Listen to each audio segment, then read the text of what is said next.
लोग मेरे से बहुत सवाल पूछते हैं, लाइक बहुत पॉपुलर है ये, कि यहाँ पर आने के बाद फीस निकल जाएगी। The mistake I did was I gave them my passport. Okay. ठीक है, कभी भी मैं बस ये बोलना चाहता हूँ, no agent will need your passport, never give your passport to anyone. ठीक है, तो इसलिए मैं ये बोलता हूँ कि जो सब भीड़ चाल में कर रहे हैं ना वो मत करो, क्योंकि सब वो कर रहे हैं ना तो इवेंचुअली वो चीज़ बंद होगी। और हुआ भी था, डिप्लोमा ऑन लीडरशिप बंद हो गया, और फिर एक टाइम ऐसा आया था कि जो कम्युनिटी सर्विस, जो एज केयर, डिसेबिलिटी केयर, उसमें पीआर मिलना मुश्किल हो गया था, क्योंकि सब कर रहे हैं। मैंने पता है ये थोड़ा सोचा कि इसका रीजनिंग क्या है, देन आई रियलाइज कि यूजुअली इंडिया के अंदर या एशियन कंट्रीज के अंदर यूजुअली लोग बीकॉम ऑनर्स ले रहे हैं। हाँ, अब बीकॉम ऑनर्स के बाद तुम्हारे पास यहाँ पर आने के बाद दो ही ऑप्शन बचते हैं, इधर यू डू एमबीए या फिर तुम करोगे accounting, master in professional accounting. तो मैंने यहाँ पे भी बहुत एजेंट्स देखे हैं जो बेसिकली डर पे अपना बिजनेस चला रहे हैं, which is again not ethical. बहुत गलत बात है कि अगला बंदा आपके पास आ रहा है एडवाइस के लिए, आप उससे डर के बेसिस पे आप उससे पैसे ले रहे हो या अपनी प्रैक्टिस कर रहे हो।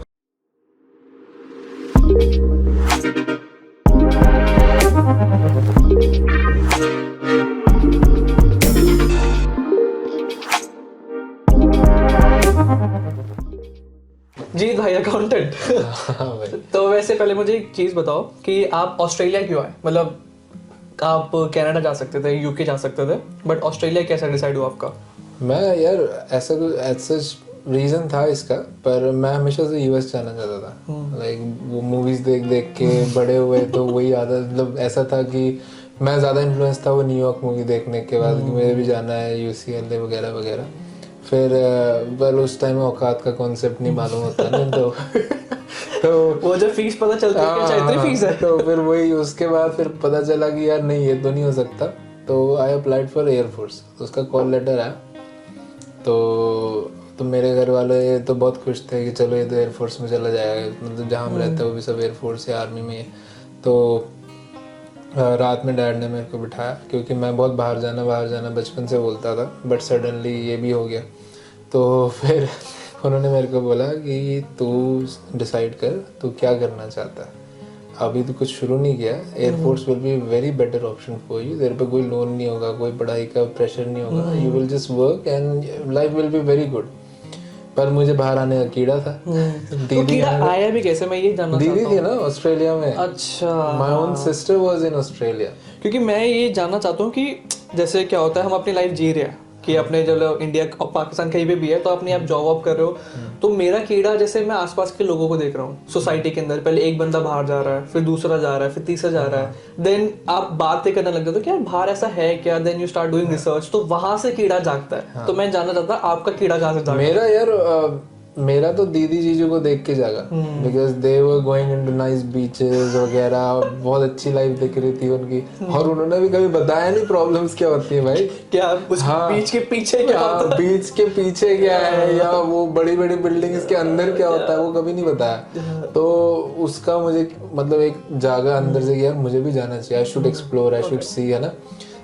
फिर मैंने सडनली मैंने घर वालों को बोला नहीं मुझे बाहर ही जाना है, so but I will think again, मैंने ये बोला था। पर वो कॉल लेटर कहाँ गायब हो गया या मैंने कर दिया आज तक मुझे भी नहीं मालूम। उसके बाद फिर यहाँ आए, उसका प्रोसेस भी वहाँ पे भी एक डॉजी स्टफ हुआ था मेरे साथ। क्या डॉजी स्टफ हुआ? तो यार जब मैं पहले तो आईडीपी में गया, मैं स्टूडेंट लोन मिला नहीं, तो उन्होंने बोला आप स्टूडेंट लोन की जगह पर्सनल लोन भी यूज़ कर सकते हैं, बट इट्स जस्ट दैट कि आप फंड्स थोड़े ज़्यादा टाइम के लिए होल्ड करने पड़ेंगे। उन्होंने ठीक है, हमने लिया loan, it was all good, funds थे।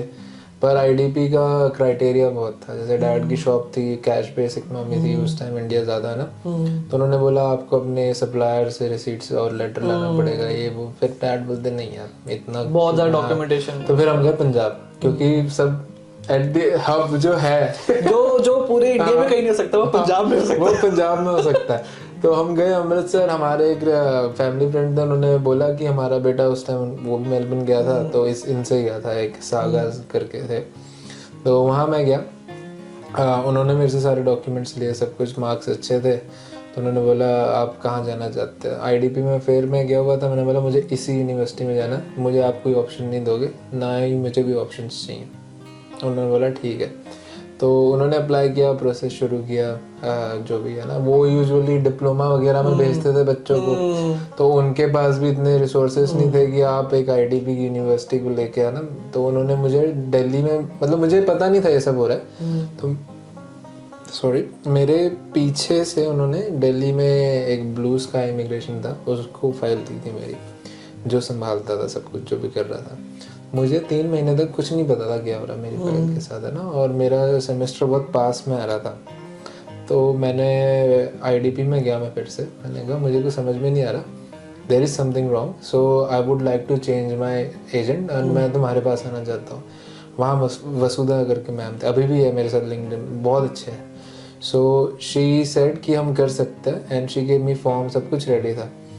देन दिल्ली वाले एजेंट का एक दिन मुझे सडनली फोन आता है, the mistake I did was I gave them my passport. Okay, ठीक है, कभी भी मैं बस ये बोलना चाहता हूँ, no agent will need your passport, never give your passport to anyone. ठीक है, तो उस टाइम पता नहीं होता यार, 18 I was 18, literally I had no idea what's happening in the world. हाँ, क्योंकि उस टाइम पे जो एजेंट ने बोल दिया कि भाई ये करना है, आप ठीक है, भरोसा कर ले, तो क्या को नहीं पता होता ना कि आपकी फाइल कहाँ कहाँ घूम रही है। मैं रिसर्च करता था, पर मुझे ये बैक स्टोरीज नहीं पता थी, ये नहीं पता चलते। ये कोई गूगल में आपको, ये आप सर्च करोगे, ये गूगल आपको नहीं बता के देगा कैसा हो रहा है, ऐसे ही पता चलेगा एक्सपीरियंस के थ्रू, वही चीज। तो फिर वो मुझे कहता, आपकी फाइल में तो प्रॉब्लम है, इसलिए हम होल्ड कर रहे हैं फंड्स को, हम वेट कर रहे हैं। मैंने कहा मुझे पता है फंड्स को होल्ड करना है, व्हाट एल्स, है ना। कहता आपका स्टूडेंट लोन नहीं, आपका पर्सनल लोन है। मैंने कहा पर्सनल लोन डजंट मैटर, है ना, फंड्स तो लेजिट है। तो वो कहता नहीं ऐसे, तो मैं डर गया उस टाइम पे, क्योंकि यार बच्चा 18 इयर्स का, तुम उससे सीधी इतनी बड़ी बात कर रहे हो, मतलब he is looking at the future, पर तुम उसको डरा रहे हो, है ना। तो मैं डर गया, मैं बोला ठीक है आपको जो लगता है। Then I dropped IDP again, ठीक है, और मैं स्टिक किया उस बंदे के साथ। देन 3 महीने हो गए उसका, फिर मेरा सेमेस्टर शुरू होना था नवंबर में, ठीक है। आई think he had an idea कि मेरा स्टूडेंट वीज़ा कब आएगा, सो ही कॉल्स मी अगेन, ठीक है, मेरे वीज़ा के कुछ दिन पहले या 1 वीक पहले, एंड ही सेज कि ये जो वीज़ा ऑफिसर है, he wants an iPhone and he can do your visa sorted, है ना, मतलब वो कर देगा तुम्हारा वीज़ा। सही में भाई, मजाक नहीं, उस एजेंट ने ये बोला। हाँ, ब्लू स्काई आप गूगल कर लो, दिल्ली में है भी। तो आई वाज शॉक्ड, मैंने बोला यार ऐसे कैसे हो सकता है। आई कॉल्ड माय जीजू, है ना, सिडनी में, एंड ही सेड उसका हमारा नंबर ले, मैं उसकी कंप्लेन करता हूँ। मैं और डर गया, यार ये कंप्लेन कर देगा, मेरा नहीं होगा, मैं रह जाऊंगा यहीं पे, ना। तो मैंने उसको बोला वी विल सी, है ना, डैडी आपसे बात करेंगे आके। एंड ही सेड ओके, मैं तो क्या करना है, हाँ करना है ना करना है। मैंने कहा I will come to Delhi और फिर हम आपसे बात करेंगे। तो डैड वेंट इन, डैड ने मेरे घर पे हमने सब बात कर ली थी, no agent is asking for money, he is just asking for his own, क्योंकि उसको, है ना। तो क्योंकि मैंने, अब मुझे बाद में यहाँ आके रियलाइज हुआ कि मैंने बैचलर्स का 1 साल कर रखा था इंडिया में, but he said don't tell them. अब वो मुझे बाद में यूनी वाले एडमिन ने बताया कि उसको कट मिलता है उसका, उस फीस का भी, that's why he did that to me, but मुझे वो बाद में पता चला। बट एनीवे, तो हम गए और डैड ने उसको बोला सर, जब सब कुछ सॉर्ट हो गया, मेरे डैड भी डरे हुए थे, ही वाज लाइक कि हमको बच्चे का पासपोर्ट वापस लेना है ना, नहीं तो ये तो पासपोर्ट ही नहीं देगा, फिर risky passport, physical passport, that's why I am saying never give your passport to anyone. वो उसने मेरे को बोला नहीं, वो वीजा ऑफिस में जाएगा, इट विल बी रिक्वायर्ड। वो पहले से ही उसने जहाल, जो बोलते हैं ना, एक ऐसे, he actually did that। मैं ये चीज हाईलाइट करना चाहूंगा, क्योंकि एक्चुअली मैंने यहाँ पे भी बहुत एजेंट्स देखे हैं जो बेसिकली डर पे अपना बिजनेस चला रहे हैं, which is again not ethical. बहुत गलत बात है कि अगला बंदा आपके पास आ रहा है एडवाइस के लिए, आप उससे डर के बेसिस पे आप उससे पैसे ले रहे हो या अपनी प्रैक्टिस कर रहे हो। सॉरी। तो नहीं मैं समझता हूँ, एंड आई वाज बहुत उस टाइम, अब तो मुझे बहुत गुस्सा आता है, मुझे लगता था कई बार मैं कंप्लेन कर दूं, डैड कहते थे यार छोड़, हो गया। तो डैड सेड सब होने के बाद उसको, सर अगर आपको पैसे ही चाहिए थे ना, आप मुझे पहले बोलते, हम उनको खुशी खुशी वैसे ही दे देते, हमने सोचा ही था हम कुछ गिफ्ट देंगे आपको। एग्जैक्टली। बट आपने ये किया, इसके बाद तो मतलब क्या ही बोले, ना ही हम किसी को रेफर करेंगे। हमारे और रिलेटिव्स भी जाना चाहते थे, बट नॉट फ्रॉम मी। मुझे यही समझ आता, like I don't know agent का वो वैसा वाला माइंडसेट क्यों नहीं होता, क्योंकि यार किसी का स्टूडेंट वीज़ा लगाना या किसी को लाइक बाहर भेजना, एडवाइस करना, पीआर लगवाना एक बहुत लाइफ चेंजिंग डिसीजंस होते हैं। तो मुझे ऐसा लगता है जब कोई बंदा आपके पास आता है ट्रस्ट के साथ ना, आप उसका अच्छे से काम करो, अगला बंदा खुश होता है तो आपको वैसे ही कुछ ना कुछ गिफ्ट या दे देता है, लाइक एनीथिंग, कुछ भी होता है, और वो अगला बंदा आपको और रेफर करके जाता है और बिजनेस आता है रादर देन डूइंग दिस। पता है उसको, मुझे लगता है उसने ये चीज़ हमको इसलिए बोली कि वीज़ा ऑफिसर मांग रहा है क्योंकि उसको पता था I used to research a lot. क्योंकि मैं आईडीपी में खुद ही मूव हो रहा था, वो तो किसी को पता नहीं होता कि तुम एजेंट भी चेंज कर सकते हो। There is a different form that you have to submit to the department. तो उसको लगा अगर मैं इसको बोलूंगा मुझे चाहिए तो ये देगा नहीं, तो इसको डराओ। सो डरना नहीं होता, डर का बिजनेस। हाँ डर का बिजनेस डर का बिजनेस, डरना नहीं होता। You just have to research and find your answers and maybe complain कर दो, because department will never take an action. और जब आप ऑस्ट्रेलिया आ गए देन आपका जो एक्सपीरियंस आपने लाइक माइंडसेट रखा था कि चल मैं ऑस्ट्रेलिया जाऊंगा, चार्ल्स स्टर्ट यूनिवर्सिटी में पढ़ूंगा, तो आपका वैसे एक्सपीरियंस रहा या फिर कुछ? चार्ल्स स्टर्ट को चुनने का भी एक रीजन था। हाँ, तो जब मैं आईडीपी के फेयर में गया, सो बहुत अच्छी यूनिवर्सिटी, यूएनएसडब्ल्यू, मोनाश वगैरह सब आए थे, तो मैं वहाँ पहुँचा।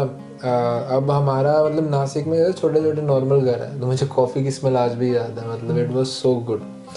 तो वहाँ पे जो कॉफ़ी बन रही थी मैंने पी नहीं, but I can tell you.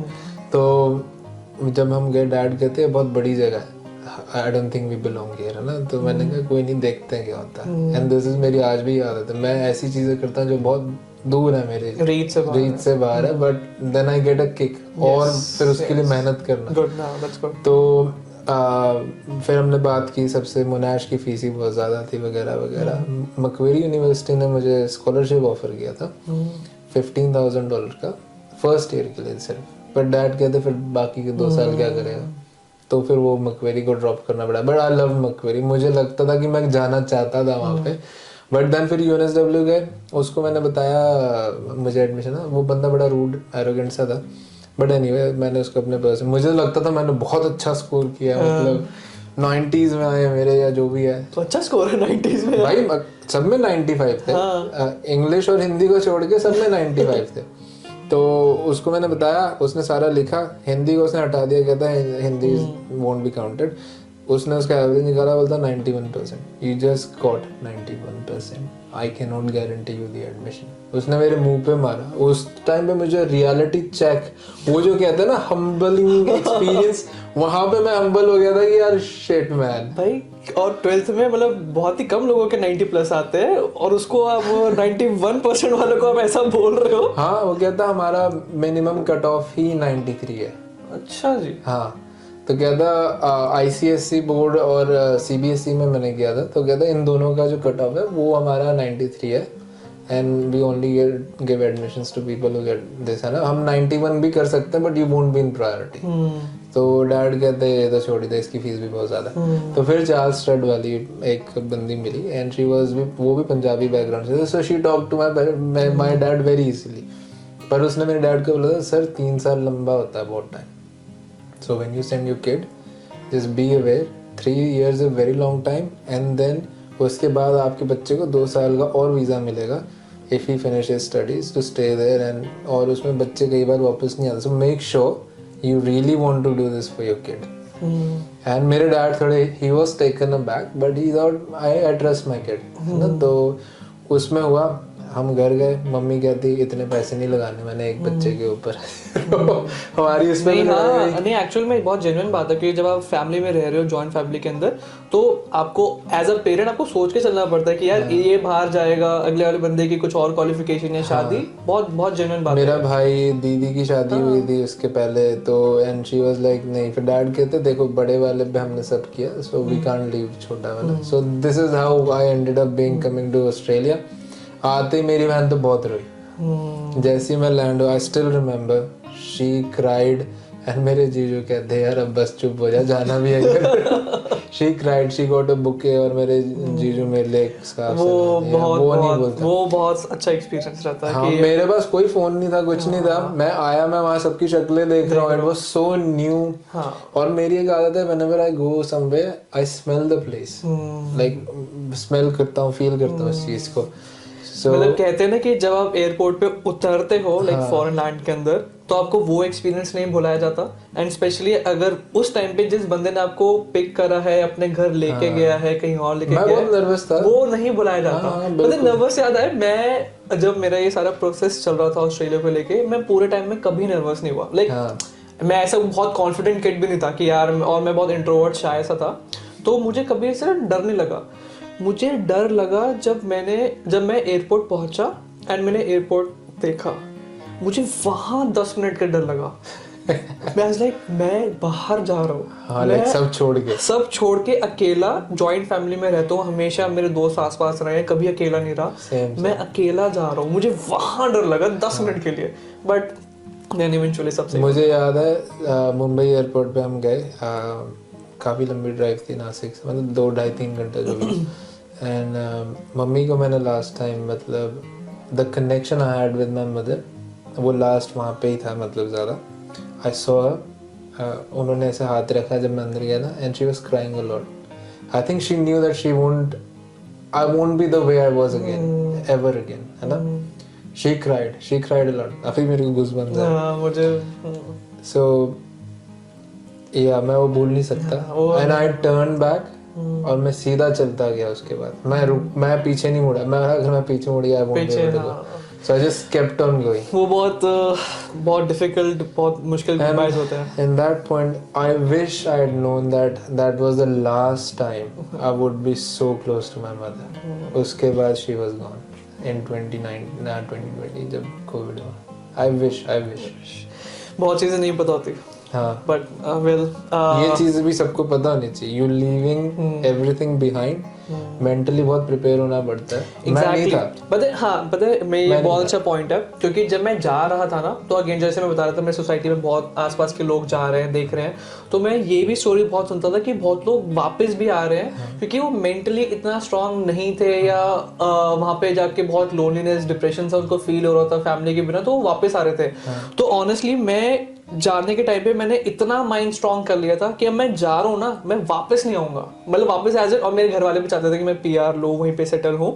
तो इसलिए मेरा वैसा वाला माइंडसेट था कि मैं जा रहा हूँ तो मैं पीआर लूंगा। क्योंकि मेरा लाइफ, मैं अपनी जॉब छोड़ के जा रहा हूँ। मैं काम कर रहा था, सीए के लिए पढ़ रहा था, मैं जॉब छोड़ के जा रहा हूँ, एंड मेरे लाइफ का बहुत चेंज हो रहा है। हाँ, एंड घर वालों ने पैसे डाल दिए हैं मेरे ऊपर, तो बहुत सारी चीजें थी मेरे ऊपर। मैं मेंटली नहीं रेडी था और मेरे पास पैसे नहीं थे। What my dad give me was, last में उनको मैंने बोला मेरे पास पैसे नहीं, मैं क्या करूँगा ना। He had 5000 in his pocket. उन्होंने मेरे को दिया, मेरे पास इतने ही कहते, सारे तेरी पढ़ाई में लग चुके हैं, so I can only give you this. उसको कन्वर्ट करा, आई हैड ओनली $80 मेरे हाथ में when I arrived in Australia. Just $80। मैंने अगेन ये चीज वैसे ज्यादा बोली नहीं, बट वही जब मैं निकला था तब फाइनेंशियल सिचुएशन ऐसी थी। तो वही अगेन जो आप बात बोल रहे हो ना कि घर वालों ने इतनी मेहनत से भेजा है, तो दिमाग में वो था कि यार घर वालों ने भेज दिया है, अब मेरे ऊपर है कि मुझे यहाँ पे कैसे रहना है, क्या चीजें करनी है। तो आई गेस वो वाला माइंडसेट हो, अगर कोई आए वैसा कि यार आप यहाँ पर आ गए हो, तो हो जाती है चीजें। बट खैर, जब आप यहाँ पर आए यूनिवर्सिटी के अंदर, तो असाइनमेंट्स और जो बाकी चीजें थी वो मैनेजेबल थी, क्योंकि जब आप कॉलेज में इंडिया में पढ़ रहे होते हो तो यू नो कॉपी पेस्ट हो जाता है। मुझे याद है मेरे दोस्तों ने सब सेम ने एक रात में तो पूरी प्रैक्टिकल भर देते थे यार। तो यहाँ पे भी ऐसे ही हुआ था, फिर डिफरेंट था। नहीं, बहुत डिफरेंट था। ओरिएंटेशन से बताऊंगा मैं। सो जब मैं ओरिएंटेशन में गया, 9 to 5 पूरा दिन 3 दिन थे ओरिएंटेशन के। सो 3 days वेरी रिगरस, हर चीज़ के बारे में बताया। पुलिस ऑफिसर्स थे वहाँ पे, फायर ब्रिगेड वाले भी थे, उन्होंने बताया ये हो तो ये करना है, ये हो तो वो करना है। और फिर करियर काउंसलर भी थी वहाँ पे, and she help me a lot to get into the job. वो मैं बाद में बताऊँ। सो वो भी थी, उन्होंने बहुत कुछ बताया, क्या राइट्स हैं क्या नहीं है, ये तो जनरल स्टफ जो होता है। फिर प्लेजरिज्म पे उन्होंने बहुत अच्छे से समझाया कि भाई प्लेजरिज्म करोगे तो बाहर जाओगे सीधा ही, कॉपी पेस्ट नहीं चलता। मे बी मतलब उन्होंने ऐसा नहीं बोला कि तुम्हारी कंट्री में, उन्होंने बोला कि if you think you can copy you can't. Exactly. तो अगर तुम ये करोगे, because you have to make your own work, अगर तुम नहीं करोगे तो फिर पढ़ाई करने का क्या फायदा, घर पे बैठो यार। एग्जैक्टली। तो जब इतना पैसे दे के आए हो तो ढंग से उसको यूटिलाइज कर लो। तो मुझे याद है पहला सेमेस्टर तो मैं बहुत जोश में मतलब निकल गया, काम भी नहीं था, मतलब था बहुत छोटा काम और कम था, वो बात की स्टोरी है। बट निकल गए थे असाइनमेंट से ऐसा? ऐसे निकले नहीं थे, इतने भी आसान नहीं थे। तो उन्होंने बहुत कॉम्प्लिकेट कर दिया। मुझे ऐसा लगता है यूनीज जो होती है ना बहुत कॉम्प्लिकेट कर देती है। ये आर्टिकल तुमको देखना चाहिए, इसको साइड करो, इसको वो समझ में आ गया मुझे, है ना। पर तुम कितना उसको कॉम्प्लिकेट कर रहे हो, क्योंकि सब कुछ बुक में ही है, ठीक है। तो पहला जो साल था I had a very hard time. उसको साइटेशन कैसे देना है, बिब्लियोग्राफी तो नहीं थी, APA 6 यहीं पे आके पता चला। हाँ यहीं पे आके पता चला लिटरली। और टर्निटिन का तो कभी नाम भी नहीं सुना था। यहीं पे आके ठीक पता है, चला। सब कुछ यहीं पता चला। तो उन्होंने क्या बहुत कॉम्प्लिकेट करके समझाया था। पहले 6 महीने तो मुझे कुछ आया नहीं, हिट एंड मिस था वो, और कैसे तो भी हो गया वो पहले 2 सेमेस्टर में। फिर जब मैंने सोचा यार, क्योंकि काम में बहुत ध्यान ज़्यादा था, पढ़ाई तो चल ही रही थी पर काम भी, क्योंकि फाइनेंशियली भी चीज़ें देखनी थी, है ना। तो फिर मैंने सोचा यार काम तो चल ही रहा है, ऐसे तो काम लॉन्ग रन में नहीं चलेगा, मेरी बच जाएगी अगर मैं ऐसे ही करता रहूँगा। सो यूनीज में ना एक्स्ट्रा क्लासेस ऐसे इन सब चीज़ों के लिए कि तुमको लिखना राइटिंग सिखाते थे एक्स्ट्रा, या प्लेजरिज्म को कैसे अवॉइड करना है, साइटेशंस कैसे करनी। और एक वो होते थे लीडर से होते हैं जो बहुत अच्छा स्कोर करते हैं सब्जेक्ट्स में, तो वो तुमको मतलब तुम्हारे ही क्लास के अच्छे स्टूडेंट्स तुमको भी सिखाते थे कि वो आपको एक सपोर्ट मिल जाता था कि हाँ कोई आपके पास है देखने के लिए। हाँ हाँ हाँ बिल्कुल बिल्कुल।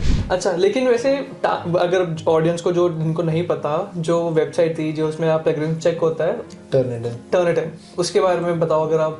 यार वो तो मतलब जैसे यमराज नहीं बैठा होता तुम्हारे ऊपर कुछ भी डालो यार। हाँ। जैसे एक बार क्या हुआ, मैंने अपना असाइनमेंट सबमिट किया, हाँ।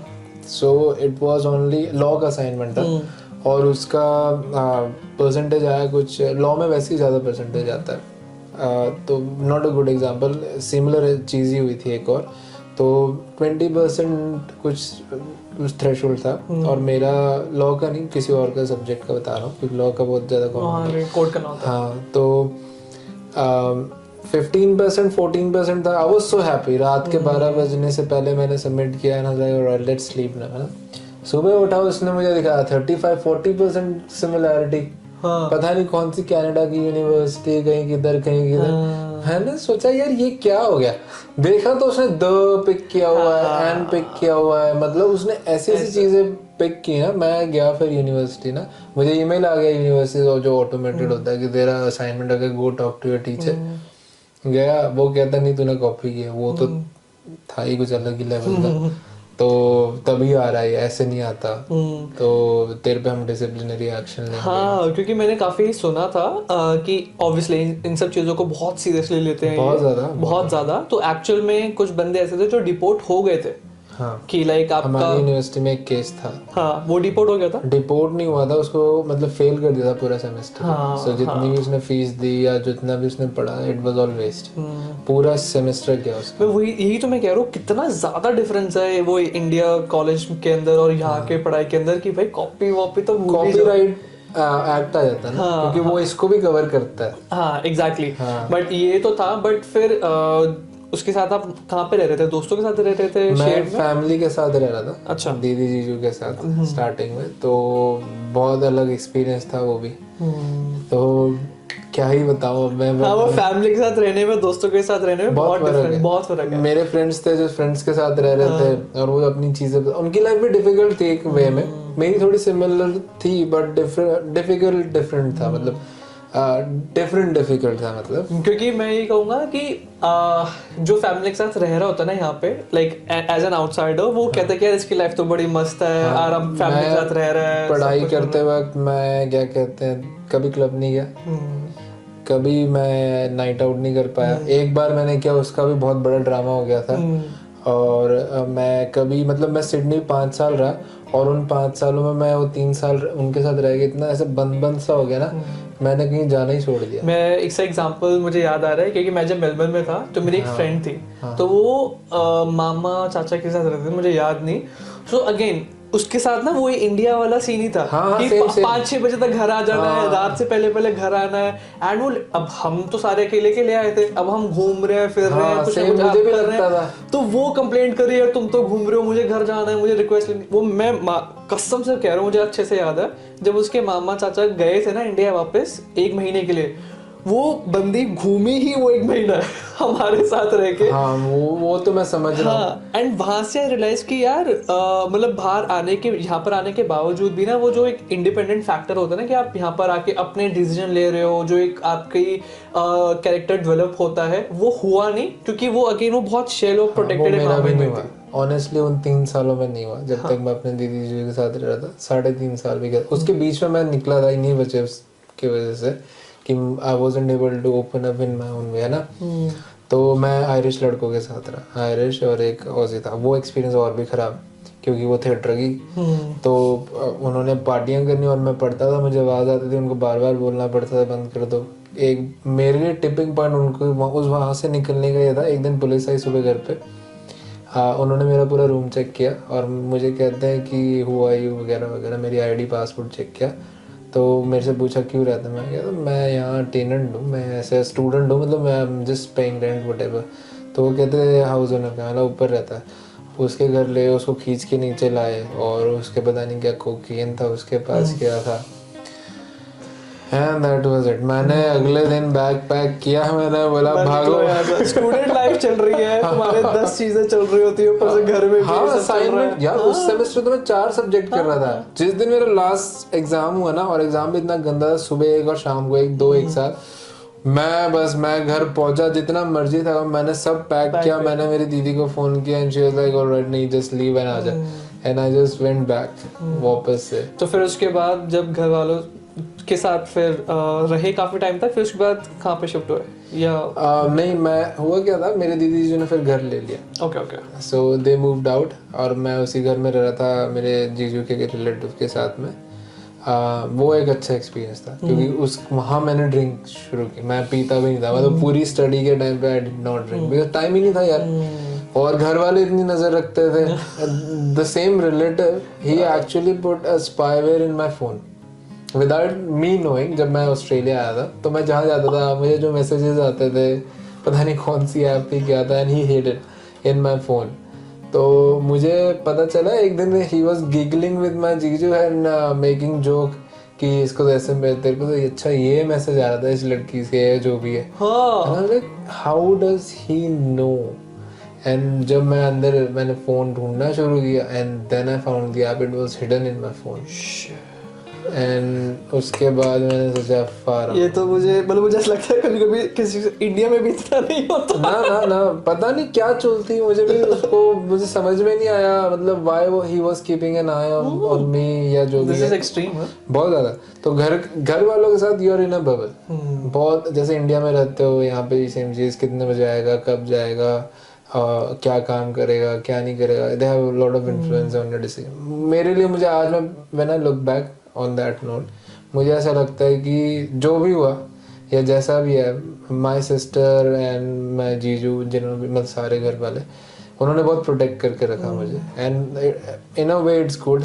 मैं वही कहना, लाइक अगेन उनकी तरफ से मे बी शायद वो ठीक होंगे, क्योंकि अगेन वो ऑब्वियसली प्रोटेक्ट करना चाहते हैं। दे हैव सीन कि यार ऑस्ट्रेलिया में क्या होता है, तो आपको कुछ ना हो। भाई जीजू इज ओवर प्रोटेक्टिव, वो बहुत ज्यादा ओवर प्रोटेक्टिव थे।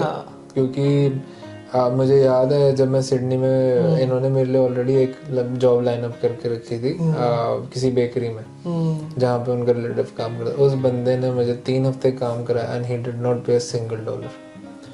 ठीक है, तो मुझे याद है तीसरे हफ्ते week I went to him and I said are you going to pay me और नॉट? ही सेड, मैंने कहा मुझे पे भी नहीं चाहिए because I am learning, right, India वाली मेंटालिटी। मैंने उसको कहा कि मुझे बस आने जाने का खर्चा दे दो एंड बेसिक्स दे दो। कहता आपको पता नहीं है आपके पास क्या अपॉर्चुनिटी है, आपको सीधा आते ही ये मिल गया है और ये है वो है। मैंने कहा ऑलराइट। वो कहता तो आप काम कब से, आप ट्यूसडे को आ जाना, ठीक है। फिर से I used to do 12 hour shifts. मेरे 12 आवर्स, एक 12 एंड एक सो मेरा सेमेस्टर स्टार्ट होने में टाइम था और छुट्टियों में भी, मतलब पहले, मतलब उससे पहले।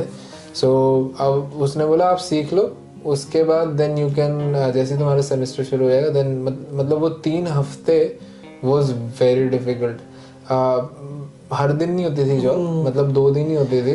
नो बट स्टिल, क्योंकि जब बंदा वही आ रहा होता है ना, अगेन जो मैं बात करना चाहता हूँ कि जब हम इंडिया में होते तब तो ये नहीं सोचा होता ना कि यार वहाँ पे जाएंगे, वहाँ के अंदर भी हम ऐसे एक्सप्लॉइट हो रहे होंगे। हाँ यार, मतलब क्या क्या सोच के आया था मैं, क्या क्या सपने लेके आया था। और उस टाइम पे तो एजेंट भी वैसे आपको गाइड करते हैं कि अरे आप जाओगे वहाँ पे मिनिमम पे रेट ही 20-30 है, आप इतना अब कमाओगे। इस पे मैं बताता हूँ, मैं ऐसे सपने देखता था वहाँ, जब मेरा हो गया सब सॉर्ट में आने से पहले, अब वो इतना प्रे रेट है तो इसको इससे मल्टीप्लाई कर ले, इससे मल्टीप्लाई कर ले, पर ये नहीं पता था कि मैं घर वालों के पास जा रहा हूँ, बट रेंट भी तो लेंगे ही ना वो मुझसे, भले घर की यार, अंडरस्टैंडेबल है क्योंकि सब काम कर रहे हैं, सिडनी सो एक्सपेंसिव राइट, और शेयरिंग में सब एक साथ मिलके चलते हैं, which is okay, which is again a very good point. क्योंकि जब आप स्पेशली जो बाहर होते हैं ना, इंडिया या कहीं से भी, जो यार रह लेगा यहाँ रह लेगा, उसके पास रह लेगा, उसके पास घर रह वाले लेगा। यही कहते हैं, मेरे घर वालों ने, मेरी दीदी और जीजू ने मुझे ये बोला ही नहीं कि तुझे रेंट भी देना है,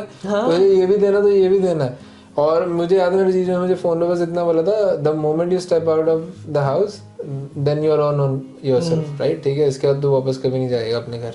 मतलब मुझे समझ भी नहीं आया क्यों बोल रहा है, मुझे बाद में पता लगा भाई ये इसलिए बोल रहे थे क्योंकि ये मुझे रेंट देना था, मुझे ग्रोसरीज बिल्स वगैरह ये सब आते हैं और ये सब डॉलर्स में होते हैं, Exactly. जो तुम डॉलर में कमा के तुमने काउंट नहीं किए होते हैं। और उस टाइम पे इंडिया में तो आप ये सब कैलकुलेट करते ही नहीं, क्योंकि पता ही होता ना, तब क्या माइंडसेट होता है, अरे वो है ना, हाँ बबल में रह रहे हो ना, एग्जैक्टली। घर वालों ने आपसे कभी रेंट नहीं लिया, आपको कभी कुछ बोला नहीं, मम्मी खाना बना रही है, डैडी खाना जो भी बना रहा है, ब्लेसिंग्स है वो। हाँ वो ब्लेसिंग्स थी, या घर में कोई काम वाला है, they are doing stuff for you, कपड़े धुल जाते थे, सब कुछ मिल जाता था, तो दिमाग में आया नहीं, एक्सपोजर नहीं होता है। यहाँ आके कुछ ज्यादा एकदम से एक्सपोजर मिलता है, and you go, some of the people I remember in uni house sickness और डिप्रेशन की वजह से छोड़ के चले गए, क्योंकि they could not take the pressure कि सब कुछ खुद करना, पढ़ाई भी खुद करनी, काम भी खुद करना, क्योंकि नहीं आदत होती, ऑनेस्टली नहीं आदत होती कि आप इंडिया में जैसे हम होते हैं कि यार पढ़ के आ रहे हैं या काम से आ रहे हैं, मम्मी हाँ चाय, मम्मी पानी, ये मुझे याद तो है, वो। I had a pact with my mom that I will school this much, and whenever I come back from school, food has to be there. I don't have to worry about food. पर मेरी mummy ने मुझे starting से इतना prepare किया था कि शाम को, she was working woman, so she used to call me, चावल बना के रखना, आटा गूंद के रखना, एंड इफ नहीं हुआ फिर मैं तेरी कैसे हड्डियां तोड़ूंगी आकर। मैं बताऊं, मैं खुद उनमें से था कि मैं फूडी थोड़ा हूँ, और मुझे ना खाना, मैं मम्मी को बहुत परेशान करता था कि मुझे ना खाना ऐसा चाहिए, मैं यही खाऊंगा वही खाऊंगा, मैं उन बच्चों में से था। यहाँ पर आके सब खा रहा हूँ यहाँ पर आके भाई ठंडा भी आ रहा है, वो हल्दीराम के वो दाल मखनी वाले आते हैं ना, फ्रोजन आता है, सब खा रहा हूँ, सब अच्छा लगा करके सब खाते हैं, कुछ नहीं हुआ तो अंडे खा लो, चुप रहो, बस खाते रहो। ये सब चीजें जब आप इंडिया में होते हो ना तब दिमाग में नहीं आ रही होती, नहीं होती यार। जब अब मेरा फ्रेंड था आदि, अभी भी है यहीं पे, तो जब हम मिले थे ना 2015 में, ओरिएंटेशन में मिले थे पहला वीक, तो हम देखते थे, हमारी और 2 फ्रेंड्स थी, वो स्टारबक्स से $4-5 की कॉफी पीते थे। मैं और आदि बोलते थे यार ये 5 कन्वर्जन सीधे, अब 300 रुपीज की कॉफी, अरे यार नहीं यार। हम जाते थे 7-Eleven, सबसे सस्ती, वो $1 वाली उठाते थे, मस्त, और वही सबसे अच्छी लगती थी भाई, लिटरली। मैं तरह मिस करता 7-Eleven को यहाँ पे तस्मानिया में। अरे यार काश होता है यहाँ पे भी। तो हम सोचते थे यार ये कैसे अफोर्ड करते हैं। तो ये सारी मेंटालिटी जो हम, या ये ऐसे थॉट्स जो है, ये कभी नहीं आते दिमाग में। लोगों को इन सब चीजों के बारे में भी सोचना चाहिए। ये गूगल नहीं बताएगा आपको ऐसे, ये गूगल नहीं बताएगा। और जब यूनी बोलती है ना आपको शो मनी करना है 18,000 21,000 लिविंग एक्सपेंसेस के हिसाब से, वो भैया सच बोल रहे होते हैं। सही में पता है, जैसे कभी कभी हम लाइक जो हमें बच्चे होते हैं इनसे बात कर रहे होते हैं, वो बोलते हैं ना कि क्या है इतना पैसे दिखाना होता है। अरे भाई वो अगले वाले बंदे कुछ कैलकुलेशन करके बोल रहे हैं, और वो तुम्हारे अच्छे के लिए बोल रहे हैं। और फॉर एग्जांपल अब जैसे हम आ रहे होते हैं स्टूडेंट वीजा पे, तो हम बताते हैं ना कि हमारे पास इतने पैसे हैं रहने के लिए, खर्चे के लिए।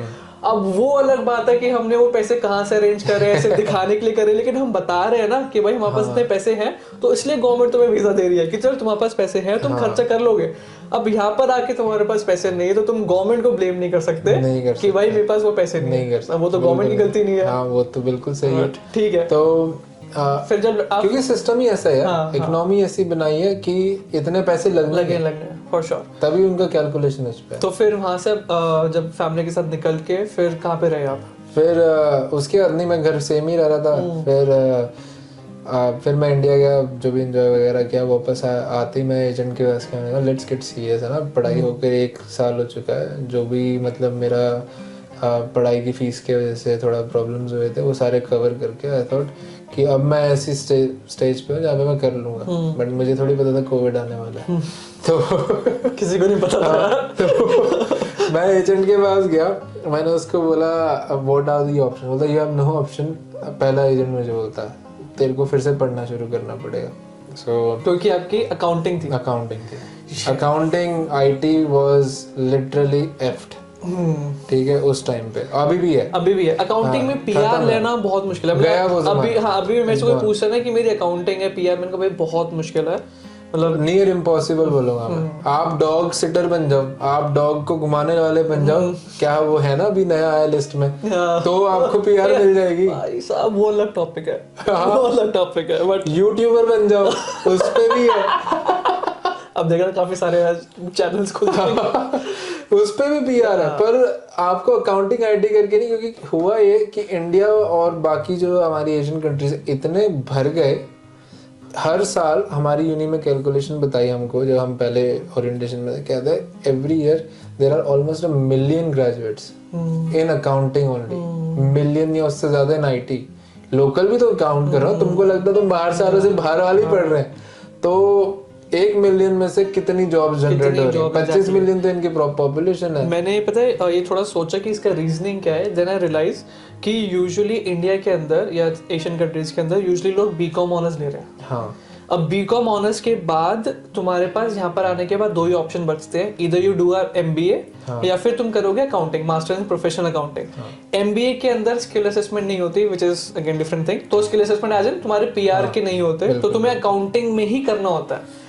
तो तुम्हारे पास फिल्टर होके एक ही ऑप्शन बचता है अकाउंटिंग, इसलिए इतने ज्यादा अकाउंटेंट निकलते हैं। पर मुझे ऐसा लगता है इंडिया में लोगों को इस बारे में पता नहीं है। If you can write a good letter and SOP और तुम उनको बता सको मुझे अकाउंटिंग नहीं करनी है, मुझे जैसे लेट्स से बायोलॉजी भी पढ़नी है, तुमने कभी बायोलॉजी पढ़ी नहीं है, but if you can say कि मैं कर सकता हूँ, दे विल कीप यू। तुमको शायद थोड़ा शॉर्ट वीजा देते हैं पहले वो फर्स्ट सेमेस्टर के लिए, कि देखने के लिए हाउ दैट पर्सन डज, या जो भी है। I don't know how it, मेरे टाइम में ऐसा था, अब है या नहीं पता नहीं।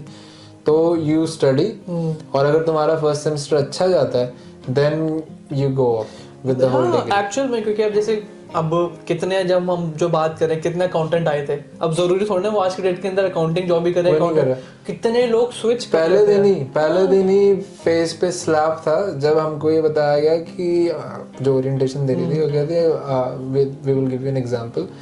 There was a guy when I was coming to work today who was driving taxi but he did masters in accounting and उससे मैंने पूछा कि what was your plan to do, तो वो कहता मेरा तो टैक्सी चलाने का मन था हमेशा से, मेरा कोई पढ़ाई तो हमने बस इसलिए की जरूरत थी, क्योंकि वो एंट्री है, पाथवे है ऑस्ट्रेलिया आने का, इसलिए लोग बस वो मास्टर अकाउंटिंग करते हैं। फिर मैं सोचता था यार मैं तो ये सोच के आया PR मिले ना मिले स्किल चाहिए। हाँ, वो तो अगर मैं यहाँ से अगर 1-2 साल काम करके भी चला गया आफ्टर माय एजुकेशन, है ना, तो मैं दुबई चला जाऊंगा या किसी और कंट्री चला जाऊंगा, एक्सपीरियंस होगा, ऑप्शन होगा। सो मेरे लिए सॉरी टू से बट मेरे लिए PR was never an option. मतलब मेरे लिए मैंने सोचा था PR तो हो ही जाएगी, इतना थॉट नहीं दिया। हाँ, मैंने कहा PR तो हो ही जाएगी, लेनी है, देयर इज नो, है ना। मेरे लिए ये था कि PR के बाद क्या। ओके, यस, बट हाँ ये आपका थोड़ा डिफरेंट माइंडसेट है, मेरा अलग था। बट हाँ मेरा क्या छोड़ो। बट जब फिर एजेंट ने आपको क्या सजेस्ट करा फिर जब आपके पास अकाउंटिंग थी, तो उसने कहा कि भाई तेरे को तस्मीनिया जाना पड़ेगा। तो मैंने कहा यार तस्मीनिया के सुना तो है कभी, मतलब कहाँ गाँव होगा छोटा सा, है ना, सिडनी में नहीं लगता कि छोटा सा, इट्स ओके टाउन है ना, थोड़ा बड़ी सिटी नहीं है बट ठीक है। तो रातों रात डिसीजन लिया, अगले दिन गया, रेजिग्नेशन डाला। मेरी बॉस बहुत अच्छी थी, she said why you resigning, फिर उसको एक्सप्लेन किया क्योंकि वो जापानीज थी, उसको पता था। तो उसने बोला कि आई हेल्प। उसने सीईओ वगैरह से कहाँ कहाँ पब्लिकली लिस्टेड कंपनी इतने बड़े लोगों से बात की कि कोविड से पहले कोई बाहर मतलब ऑफ साइड काम नहीं करता था बाहर दूसरी जगह, और वो भी फाइनेंस का बंदा। तो उसने फिर बात वगैरह करके गारंटी लेके उन्होंने मुझे भेजा कि जा भाई। मैंने कहा मुझे कुछ ट्रांसपोर्टेशन के पैसे देने की जरूरत नहीं, I take my own stuff. तो मेरी गाड़ी में मेरी डेस्क भरी हुई थी पहले तो मतलब अच्छा, फिर वो स्पिरिट ऑफ तस्मानिया से, हाँ स्पिरिट ऑफ टैस्मानिया, मतलब I drove from Sydney to Melbourne and then Melbourne से यहाँ पे। तो बहुत अच्छा था वो। सही। उसके बाद मतलब कोई ऑप्शन नहीं था, मुझे पता नहीं था मैं कहाँ जा रहा हूँ। मैंने बस वही अपने रिलेटिव से बात किया था एंड देन ही सेड आजा कोई नहीं। तो आप एजेंट के कहने पे आप तस्मानिया आ गए। तो फिर बट जब आप तस्मानिया लैंड हुए, क्योंकि मुझे पता है मेरा बहुत अलग एक्सपीरियंस था, बहुत अलग सोच के आया था मैं, तो आपको कैसा लगा कि सिडनी लाइफस्टाइल और तस्मानिया लाइफस्टाइल कैसा एक्सपीरियंस था? बहुत डिफरेंस है भाई, बहुत डिफरेंस। मतलब रात को 7 बजे के बाद कुछ दिखता नहीं था। 7 तो बहुत लेट बोल रहा हूँ, 5 के बाद ही कुछ नहीं दिखता था। और लगता था सिडनी में सब कुछ खुला होता था 7-8 बजे तक ना। तो निकलते ही पहले तो मेरे को झटका लगा, यार सब कुछ बंद है, खाने को कुछ नहीं है, सिर्फ मैकाज है। तो पहला तो वो लगा। और एक मिनट, मैकस से मुझे याद आया, मैं एक चीज बता दूं कि यहाँ का मैकस और इंडिया का मैकस बहुत अलग है। हाँ, यहाँ पे मैकालो टिक्के नहीं मिलता। यहाँ कुछ नहीं मिलता भाई। मैं जब इंडिया में था, मैं जब वेजी बर्गर ही नहीं है, वेजी बर्गर नहीं है, सब चिकन है। मैं जब ऑस्ट्रेलिया आया, मैंने मैकस देखा, अरे मैंने कहा मैकालो टिक्के बर्गर, मैकालो टिक्के बर्गर, मैकपफ सब मिल जाएगा, मेरा काम। मैंने अंदर गया, एक वेजी बर्गर नहीं है। मैंने कहा तो वेस्ट हो गया मेरे लिए भाई। मुझे बहुत बर्गर नहीं है, बहुत दुख हुआ मुझे। चिकन के ऊपर आपको हर टाइप का मीट मिल जाएगा, पर चिकन यहाँ के लोगों के लिए जैसे FYI इज वेजिटेरियन। उनको लगता है चिकन मतलब कुछ नहीं है, तो बेसिक है, बेसिक है, बेसिक। हाँ, तो और अंडे तो बिल्कुल ही वेजिटेरियन है। वो तो वेजिटेरियन ही मानते हैं। वो तो कह रहे क्या हो गया, हम तो साइंटिफिकली भी उन्होंने बोल दिया ना कि वही है वेजिटेरियन, जान नहीं होती। हाँ वैसे ये तो सब बंद हो जाता है यहाँ पे। हाँ वो तो है, बट एनीवे एक्सपीरियंस ऐसा था यार। ड्राइविंग कंडीशंस बहुत डिफरेंट है यहाँ पे सिडनी के कंपैरिजन में। सिडनी में बहुत ज़्यादा साइनेजेस और सारी लेन कार्व्ड आउट है बहुत अच्छे से। नो पता है कि सिडनी में बहुत ज़्यादा ट्रैफिक है, पर वेल लेड आउट रोड्स है ना। यहाँ पे कई बार तुमको डिसीजन पे काम करना पड़ता है। कोई साइन नहीं होगा, कोई कुछ नहीं होगा, अपना कॉमन सेंस लेके चलो, है ना। तो और पर करियर अपॉर्चुनिटीज तो यार कुछ भी नहीं थी लिटरली। मतलब जब मैं आया था, मुझे लगता है वीक में ना अकाउंटिंग की 4 जॉब बहुत मुश्किल से होती है, और पूरी अकाउंटिंग की भी नहीं होती थी वो, ठीक है। वो एडमिनिस्ट्रेशन अकाउंटिंग बस मिक्स सा रोल होता था। तो फिर उसके बाद लॉकडाउन भी हो गया और डिफिकल्ट हो गया, तब तो जॉब ही नहीं थी। लॉकडाउन कैसे निकाला? बहुत डिफिकल्ट था। 6 लौंडे एक घर में रहते थे और लड़ाइयाँ जो होती थी भाई, जब लौंडे रहते हैं ना एक जगह पे शेड में, अलग ही और उन 6 लौंडों में से सिर्फ 2 यानी मेरे पास, और उसमें से फुल टाइम काम मेरे पास था सिर्फ, और जो मेरा रिलेटिव था उसके पास, वो बेकरी में था तो उसके पास कैजुअल जॉब थी। तो सिर्फ हम दोनों के पास काम था, बाकी 4 जो थे वो फ्री थे। और जब बंदे का दिमाग होता है खाली, तो होती है फिर लड़ाइयाँ। क्या करेंगे, इतना टेस्टोस्टेरोन था उस घर में कि ऐसे दीवारों में बज रहे थे लड़के, ऐसी हालत थी। तो मतलब होता है ना कि यार जब लड़के लड़के रह रहे, मतलब कहीं पे शेड रह रहे हो तो एक टाइम टेबल होता है कि बर्तन तू साफ करेगा इस दिन। हाँ, इसी पे तो लड़ाइयाँ होती थी, और किस लिए वो लड़ाई होगी, है ना। तो हमारे साथ एक लड़का रहता था, बहुत फनी एग्जांपल है। वो बंदा पंजाब का, पिंड से आया ना, उसको मतलब रोटी शायद उसने कभी बनाई नहीं होगी, जो भी है ना। अगर उसने देख लिया कि तुम किचन में नहीं खड़े हो सब्जी के पास, 2 मिनट भी छोड़ के गया, उसने बोला मैंने नहीं खानी, तुमने सब्जी नीचे लगा दी, जल गई है, मैं नहीं खाऊंगा इसको। हाँ, ऑर्डर करो मेरे लिए खाना। अच्छा जी। हाँ भाई, तेवर अभी भी। हाँ तेवर ऐसे जैसे काम वाली रखे हैं इसने। अपने टाइम पे मस्त ऐसे ऐसे करची घुमा के फोन पे लगा हुआ है। हम क्या करें भाई, हम तो नहीं लग सकते। नहीं, हाँ, ये तो है। पता है हमारा उसमें भी ऐसा होता था कि जो बंदा खाना नहीं बना सकता था, जिसको बनाना नहीं आता, वो बाय डिफॉल्ट बर्तन धोने पे जाता था, डिश वॉशिंग में जाता था वो। ऐसा होता था। या फिर कोई एक ऐसा बंदा, या तो फिर उसका काम होता था क्लीनिंग करना, मॉप करना या स्वीप करना। हमारे इसमें ऐसा था, एक बंदा एक दिन में किचन का सब कुछ करेगा। ठीक है, रोटी छोड़ के, रोटी जो खा रहा है वो खुद बनाएगा अपनी, वरना रैप पे जिंदाबाद। हाँ नहीं तो रैप या ब्रेड जो भी है ना। तो और हफ्ते में एक बार सबकी बारी आती थी जो टॉयलेट बाथरूम और पूरे घर को वैक्यूम और मॉप करने की। तो वो उसमें बहुत अच्छा था यार कि 3 वीक कोई टेंशन नहीं है, 4th वीक तुम करो, फिर 3 वीक कोई स्ट्रेस नहीं, खाने का 1 वीक का था। तो जब मेरा पीआर वगैरह सॉर्ट हो गया तो मैं जिम जाने लग गया, तो मैंने बोला भैया अब मैं अपनी डाइट देखता हूँ, मुझे माफ करो। तब उसका सब अलग हो गया। बट हाँ, फिर लड़ाइयाँ इस बात पे और भी होती थी जब कोई कुछ करता है या कोई किसी की चीज यूज कर लेता है। जैसे अब मुझे नहीं पसंद कोई मेरी चीज यूज करे, मतलब पूछ के ले लो, कोई प्रॉब्लम नहीं, बट तुम किसी के रूम में घुस के उसकी चीज उठा लोगे फिर तो बंदा, और फिर साफ करके ढंग से वापस भी नहीं रखो। हाँ रखते ही नहीं भाई, मिलती ही नहीं वो चीज, वो मिलेगी तुमको 3 महीने बाद जब वो उसने पहनी होगी।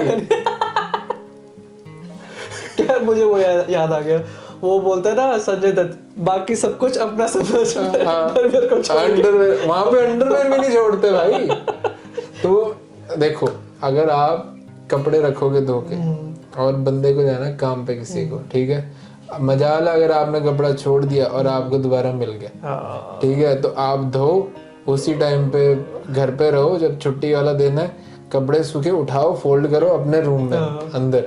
अगर आप मैं तो डरता था सिडनी जाने के लिए, इफ आई फ्लाई आउट मैं तो पूरा बैग पैक करके 25 किलो साथ में लेके आता था अपने, क्योंकि मुझे पहली बार मैं गया मेरी कितनी चीजें गायब हो गई। फिर मैंने बोला नहीं भाई, दैट्स इट, ये ज्यादा महंगा पड़ रहा है मुझे। ये थोड़ा रहता है जब सारे लड़के रहते हैं, बट फिर कितना चेंज आ जाता है जब वो अगर कोई पार्टनर जब कोई लड़की बहुत चेंज, फिर वहाँ पे आपको रियलाइज होता है कि हाँ यार नई लड़कियां आने से कितना लाइफ में या वैसे चेंज होता है। बट खैर हाँ, वो अलग टॉपिक है, वो बहुत अलग टॉपिक है। बट आपने बताया कि जब आपकी पीआर हुई तो आपने कौन सा पाथवे चूज करा पीआर के लिए? वो बहुत लंबा प्रोसेस था। सो जैसे टैजी आया मैं, तो मैं बहुत डरा रहता था यार, होगा नहीं होगा, 1 साल के पीछे वीज़ा बचा है ना। तो मेरी एक फ्रेंड थी, वो मुझे कहती थी कि टाइम लगेगा पर हो जाएगा, देर है नहीं है। हाँ ये बोला था उसने मुझे।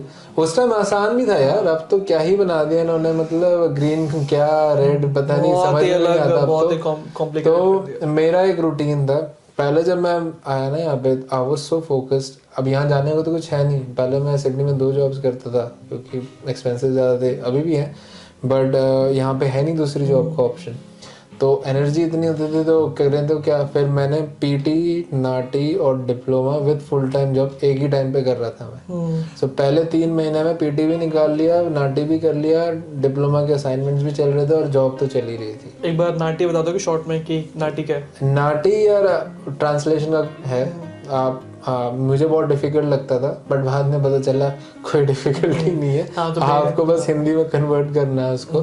हाँ बट आपको हिंदी वाले जो वर्ड है वो बहुत प्योर शुद्ध यूज शुद्ध यूज करने हैं आप। मुझे यही होता है गार्बेज के बिन को क्या कहते हैं, आप मुझे याद नहीं है, पर उसका भी कुछ है वर्ड, ठीक है। और टाई को भी कुछ कहते हैं, कंठबंदी का कुछ ऐसे कुछ कहते हैं।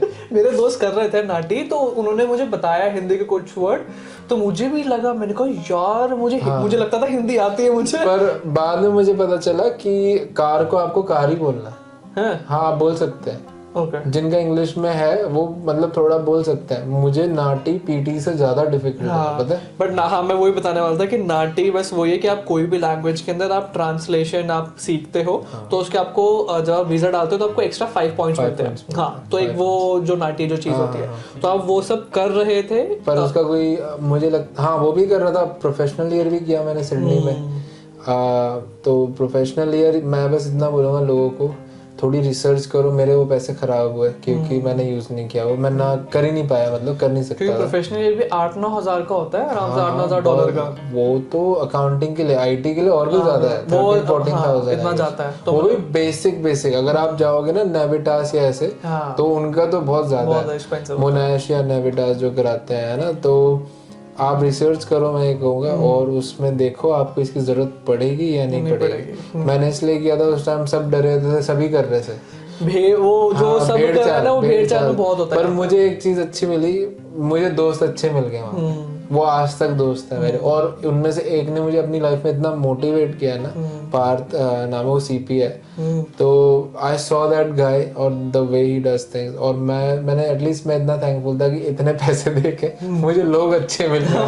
हाँ, मतलब कुछ नहीं मिला, कुछ तो मिल गया, कुछ तो मिल गया ना।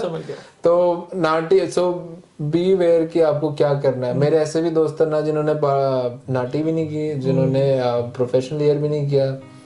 मेरा इंडोनेशियन फ्रेंड था, उसकी वेरी 491 आ गई। सो बट बिकॉज उसकी वाइफ जो है वो नर्स। हाँ एग्जैक्टली, मैं ये कहने वाला था कि जो हमने बात करी ना भेड़ चाल की, तो इसके अंदर सीन वही है कि जो दूसरा करे जरूरी नहीं आपको वो करना है, आप ये देखो कि आप कौन से पाथवे पे चूज करने वाले हो। एग्जांपल देता हूँ मैं, जब मैं हमारा 491 का चला, उन्होंने स्पेशल वेबिनार किया। और उन्होंने सारे एजेंट से भी ये पूछा कि सारे बच्चे कम्युनिटी सर्विस और डीएलएम डिप्लोमा और लीडरशिप मैनेजमेंट में क्यों आ रहे हैं, हम बंद ही कर देते हैं कोर्स को।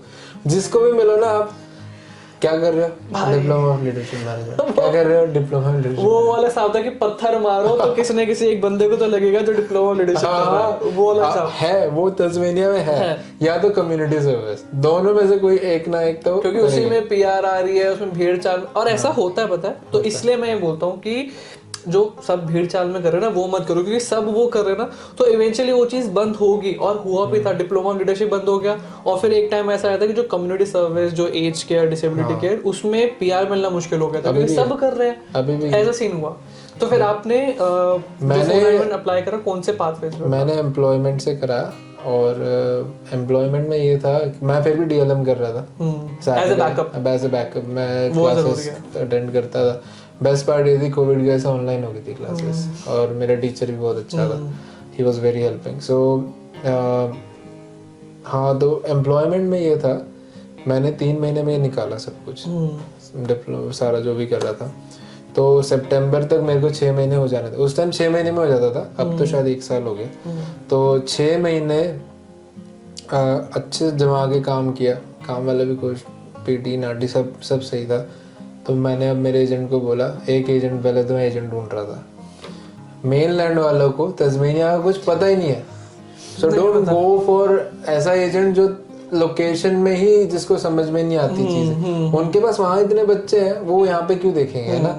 एग्जैक्टली, मैं ये बोलने वाला था, क्योंकि जो क्या होता है हर स्टेट, ये काफी लोगों को पता नहीं होता कि हर स्टेट के अपने अपने रूल्स होते हैं। अगर आप नॉमिनेशन पाथवे के लिए जाते हो, अगर आप रीजनल जा रहे हो, हाँ रीजनल जा रहे हो, तो आपको इट्स बेटर कि आप जो वहां का एजेंट है ना उसको पकड़ो, क्योंकि वो ट्रेंड देख रहा है। उसको पता है कि यार कौन सा बच्चा क्या कोर्स करेगा, क्या वीजा। मैंने फोन किया सिडनी मेलबर्न ने, पैसे भी पे किया उनको। वो कहते फिर से मूव हो जाओ न्यू साउथ वेल्स रीजनल में, कोई जॉब ढूंढिए, कहीं भी मूव हो जाओ आपकी, क्योंकि उनका कमीशन वहां से टाई अप होगा कॉलेज वालों से। उसे पता नहीं कमीशन है या जो भी है, उनकी नॉलेज ही उतनी है। मैंने बोला यार ये तो पागलों की तरह इधर उधर ही भगाते रहेंगे। तो वो कट किया। फिर तस्मेनिया में एक एजेंट ढूंढी, उसने तो मेरे को डरा दिया। फिर लेकिन उस टाइम मैं थोड़ा सा था कि मैं एक बार डर गया लाइफ में, इस बार नहीं डरूंगा।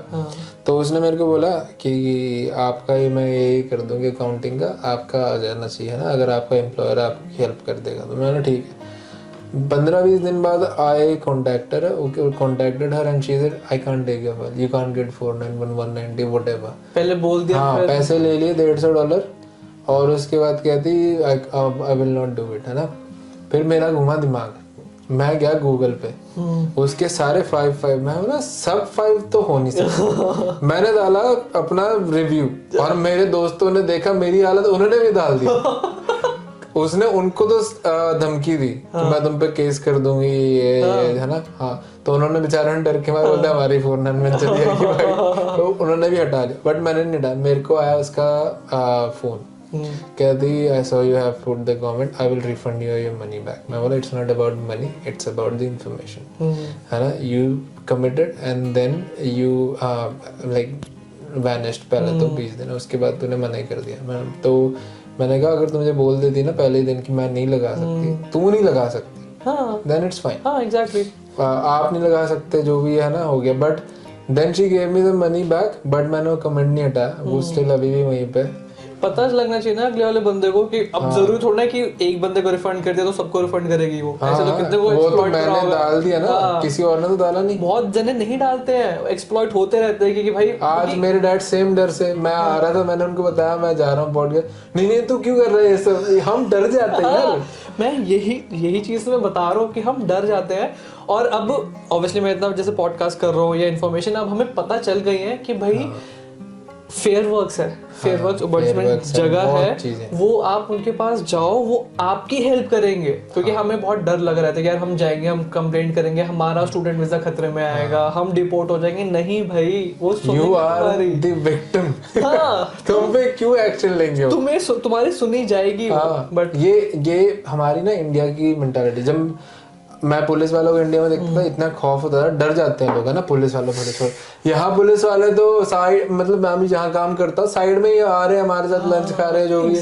पहले जब मैं नया तस्वीरें ऑस्ट्रेलिया आया था, I used to be very scared of cops, right, but बड़े चिल होते हैं यार। ये बहुत सही पॉइंट बोला ये, क्योंकि वो इंडियन माइंडसेट होता है। मुझे भी याद है जब मैं मेलबर्न में था, हम ट्रेन से आ रहे थे तो 3-4 पुलिस वाले थे, उनको देख के मैं डर गया क्योंकि आदत नहीं। तो और वो आए नॉर्मल मजे बात कर रहे हैं कि कहाँ से आ रहे हो, क्या पढ़ रहे हो। कहने का ये पॉइंट था मेरा, यहाँ हर चीज के लिए तुम्हारी हेल्प की जाएगी, हर चीज का ओम्बड्समैन है।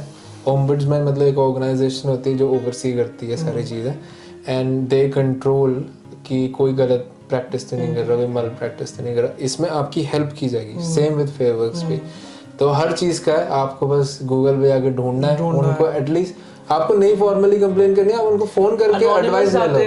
एनोनिमस भी आप कंप्लेंट डाल सकते हो, आपका नाम नहीं आएगा। चलो एनोनिमस छोड़ो, आप उनसे एडवाइस ले लो कि मैं क्या कर सकता हूँ इस चीज में, वो आपको समझा देंगे, ये नहीं करे। और कंप्लेन करना इज योर चॉइस, वो आपको ये भी बोलेंगे अगर आपको कंप्लेन करनी है तो it's your choice, you can do the complain और you can choose not to do the complain.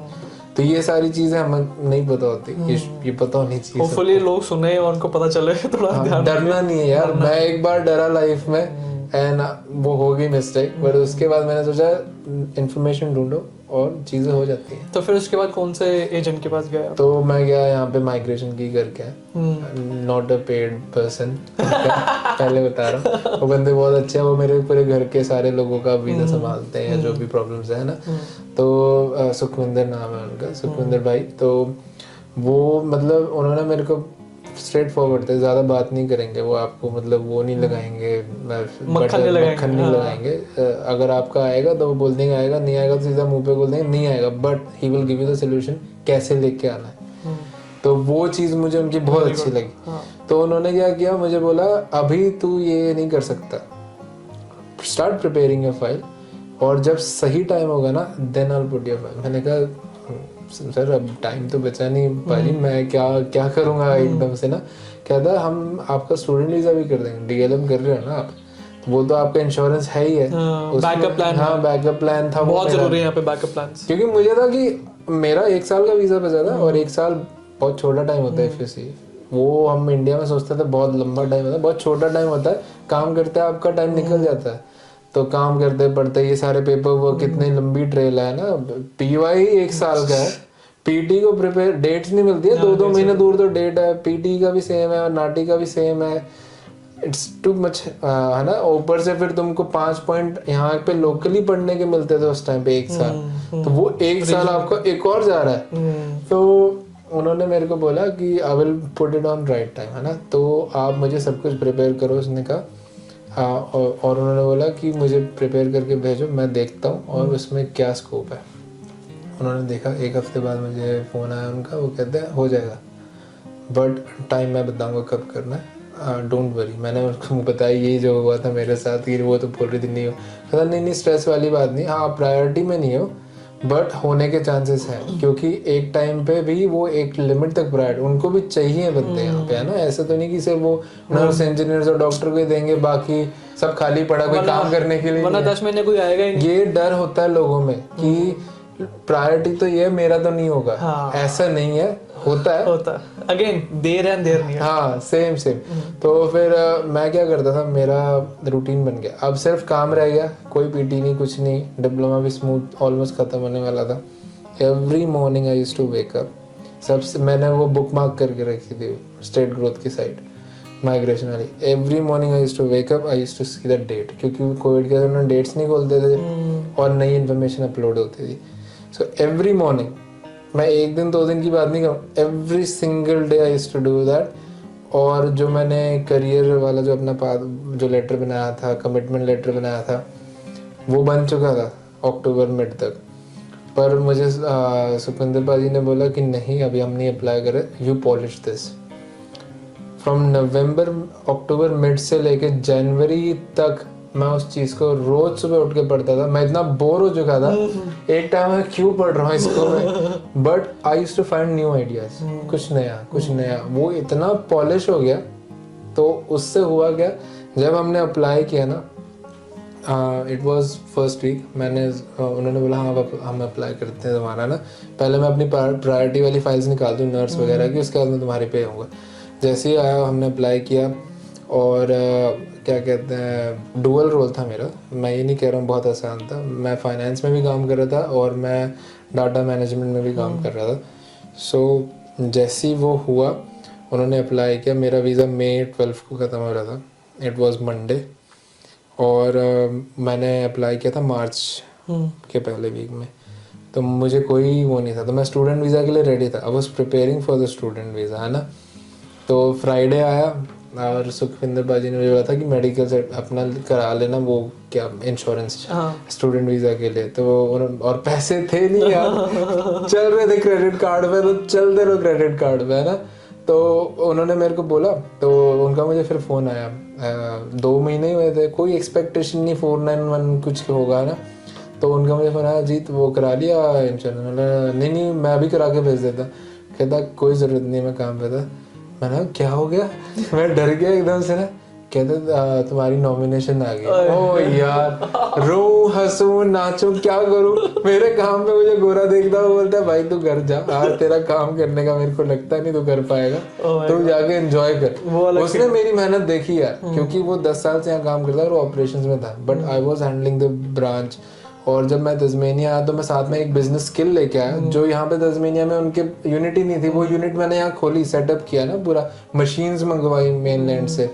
वो मशीन आने में कितना टाइम लग गया, नई ट्रेंच करके उन्होंने टेलस्ट्रा ने नेटवर्क डाला, बहुत कुछ हुआ उस बीच में ना। तो उसने मेरे को देखा, मैं 7-7 8-8 बजे रोज घर जाता था।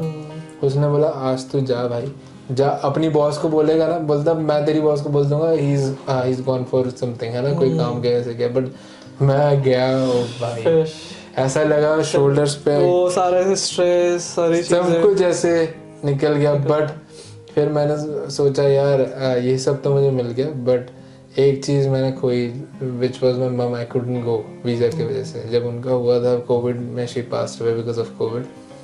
तो या मुझे उस चीज़ का था, पर आई वॉज सो थैंकफुल। मुझे लगा कि ऐसा कि she did something for me, या she is looking after me. But anyway, जो भी हुआ, it was amazing. I was just, I could not believe कि फ्राइडे, यानी लिटरली मेरे पास एक वर्किंग डे था और उन्होंने मुझे नॉमिनेशन दिया। और उसके बाद क्या कहते हैं, सुखविंदर भाई ने वीकेंड पे काम करके मेरी फाइल लगा दिया। That's nice. Done. Okay, सही। तो आपका 491 आ गया, तो एक बार आप जल्दी से बता दो कि 491 होता क्या है। 491 ईयर स्किल वीज़ा एक, जिसमें तुम जो रीजनल हर स्टेट का एक मतलब लिस्ट होती है, स्किल्ड ऑक्यूपेशन लिस्ट। फेडरल भी होती है और स्टेट की अपनी होती है, और उसमें काफ़ी अपनी अपनी कैटेगरीज। जैसे तस्मेनिया में 3 कैटेगरीज हैं। या तो तुम स्टूडेंट हो अगर तुमने ऐसे पढ़ाई की, एक होता है एम्प्लॉयमेंट जिसमें मैं गया था, और एक ही होता है कि तुम यहाँ पे वेल सेटल्ड हो काफ़ी टाइम से। हमारे टाइम में होता था, अब क्या वो नहीं पता। हाँ, वो हर साल चेंज होते थे। हाँ, तो ये 3 होती हैं, हर स्टेट का अपना। ऐसे विक्टोरिया कुछ होगा, बाकी होगा कुछ होगा। और इसमें ऐसा होता है कि आपको 5 साल का वीज़ा मिलता है अगर ये अप्रूव हो जाए, और आपको उसमें से 3 साल जो है कंपलसरी रीजनल एरिया में रहना। सो आप वो कहीं पे भी रह सकते, मूव भी हो सकते। बट मैंने ये देखा, जिन फ्रेंड्स का मेरा आया था, उनको सिटीजनशिप के टाइम पे एक क्वेश्चन पूछा गया कि why did you move out when you were required to stay in the regional जहाँ से तुमको मिला था, right, which was very unusual. और 2 को ऐसे क्वेश्चंस आए सिटीजनशिप के टाइम पे। ओके।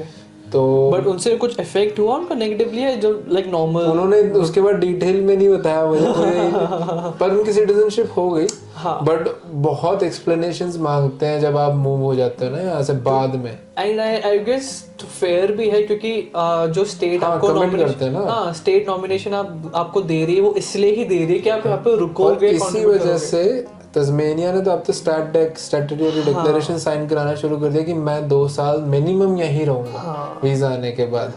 तो क्योंकि लोग भाग जाते हैं ना यहाँ से, तो मुझे हाँ तो इसमें ये है एक टाइप, और एक है 191 जो इनके बाद आता है जिसमें आप पीआर हो जाते हैं, वो भी उसके बाद आप कहीं पे भी जा सकते हो। जब 491 के आप रिक्वायरमेंट पूरी कर देते हो तो 191 डाल दो तो उसके बाद आप कहीं पे भी जा सकते हो। और उसके बाद है 190 वो भी एक अलग है, उसमें आप सीधा ही पीआर हो जाते हो और जैसे ही वो आता है आप जो मर्जी बोलो 2 साल यहाँ रहना है जो भी, पर आप कभी भी जा सकते हो। आप सिडनी जाओ, मेलबर्न जाओ, कोई रिस्ट्रिक्शन नहीं। हाँ सो बेसिकली मोटा मोटा 491 की अपनी रिक्वायरमेंट होती है, 190 की अपनी रिक्वायरमेंट होती है, उसमें भी हर स्टेट की अपनी अपनी रिक्वायरमेंट्स होती है। क्योंकि हाँ क्योंकि वो होता है ना कि कोई जैसे सपोज सिडनी के अंदर वो एक्सपेक्ट कर रहे होंगे कि यार थोड़े ज्यादा आईटी वाले बंदे कंपनीज, क्योंकि वहाँ की रिक्वायरमेंट कैसी है तो उसके हिसाब से वो पॉलिसीज बनाते हैं। पर सिडनी में आईटी अकाउंटिंग में चाहिए ही नहीं उनको। सिडनी और मेलबर्न में भी नहीं चाहिए। उनको चाहिए कुछ अलग स्पेशल, जैसे बिहेवियर सपोर्ट प्रैक्टिशनर हो गया, या डिसेबिलिटी में हो गया, या नर्सेस हो गए, क्योंकि नर्स का हमेशा शॉर्ट में और ये सब चीजों के बारे में बताता नहीं यार इंडिया में कोई।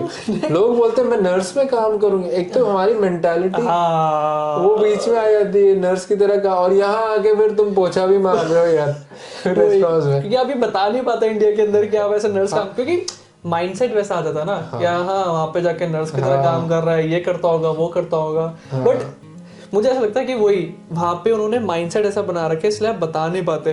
लेकिन यहाँ पे यही चीज इतनी कॉमन है, हर कोई बंदा, कितने लड़के रजिस्टर्ड नर्स होते हैं, यहाँ के लोकल बंदे होते हैं, तो उन्होंने नॉर्मलाइज कर रखी है ये चीजें, तो इसलिए आप बता पाते हो।